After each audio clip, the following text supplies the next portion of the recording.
Para poder entender la participación humana en el proceso de cambio climático que estamos experimentando nosotros ahora con una tendencia al calentamiento, es importante referirnos a la atmósfera de la Tierra. La atmósfera está compuesta por diferentes tipos de gases que yo he significado acá como partículas de diferente color. La atmósfera cumple una función muy importante porque frente a la radiación que viene del Sol, ella opera como un espejo y rebota una parte de la radiación que viene del Sol. Por día, la radiación que viene del Sol corresponde a más o menos 341 vatios por metro cuadrado. Esa es la unidad en que se mide la energía que viene del Sol.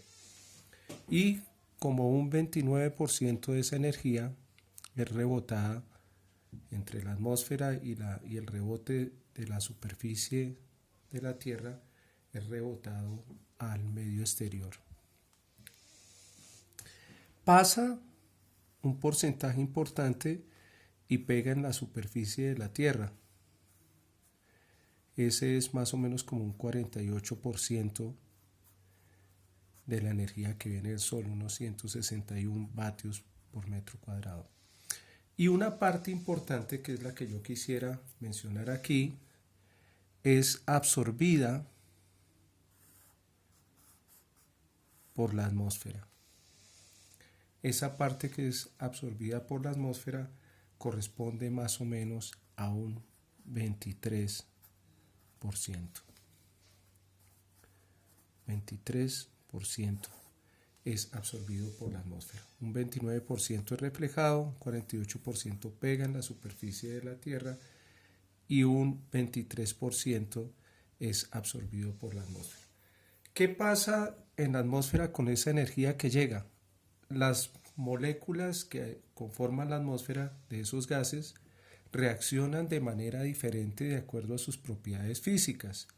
Y hay algunas que vibran mucho más que otras, reaccionan en ese sentido, vibran más que otras y al vibrar generan más calor porque sus partículas, el choque entre esas partículas genera más calor. Esas sustancias que generan más calor frente a la radiación solar son los famosos gases de efecto invernadero. ¿Cuáles son esos gases? Hay varios tipos de gases que funcionan como gases de efecto invernadero. ¿Qué pasa con ese efecto invernadero? Y ya les menciono los gases. Los que no conozcan un invernadero es como una casita que tiene un techo, ya sea de vidrio o de plástico, permite que la radiación solar entre,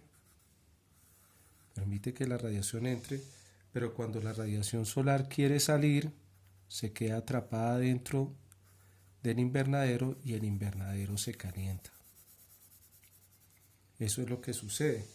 Y por eso en los invernaderos la gente puede, por ejemplo, en una ciudad fría como Bogotá, podríamos cultivar plantas que viven en climas más cálidos como en la Amazonía. Eso es el famoso efecto invernadero. En la atmósfera pasa igual. Esas moléculas retienen el calor y generan un efecto invernadero que opera en la atmósfera. O sea, el planeta aumenta su temperatura. ¿Cuáles son esas sustancias que participan como gases de efecto de tipo invernadero? Miren una súper interesante. El vapor de agua es una de ellas, que es un gas de efecto invernadero. Otra supremamente importante es el dióxido de carbono, el CO2, es un gas de efecto invernadero. Otro muy importante es el metano, es otro gas de efecto invernadero. Otro muy importante también es el óxido nitroso, gas de efecto invernadero. Y hay una serie de compuestos que son compuestos hidrofluorocarbonados. Hidrofluorocarbonados.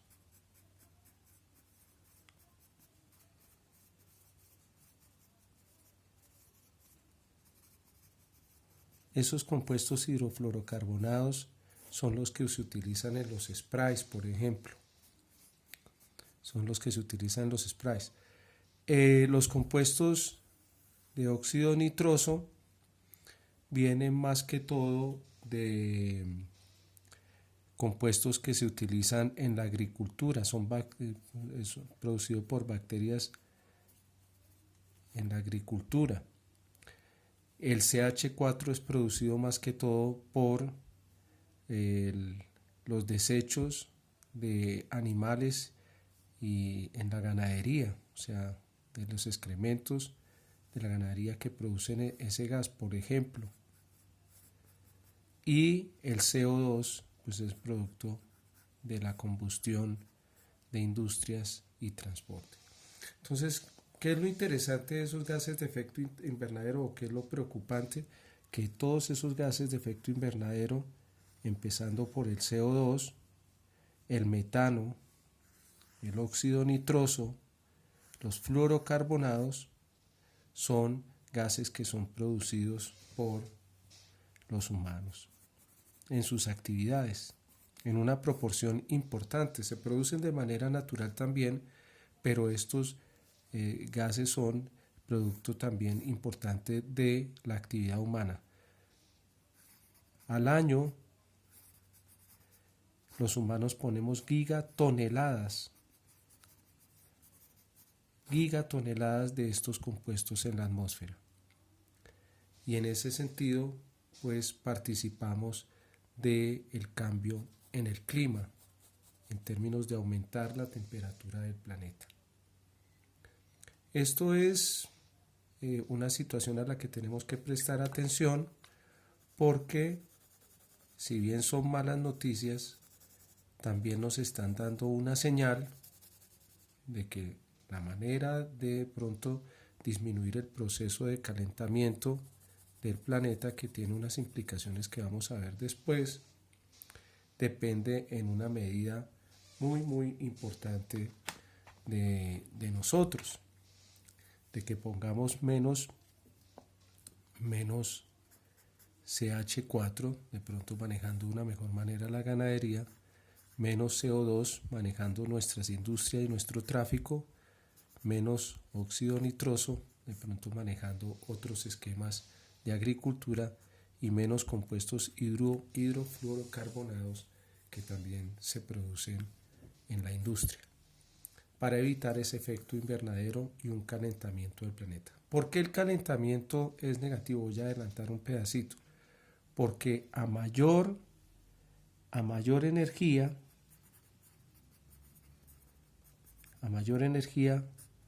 mayor desorden. Esta es una regla que se llama la regla de la entropía. A mayor energía, mayor entropía, mayor desorden.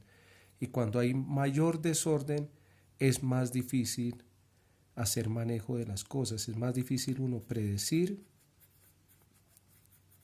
y es más difícil manejar diferentes actividades que están relacionadas con el clima.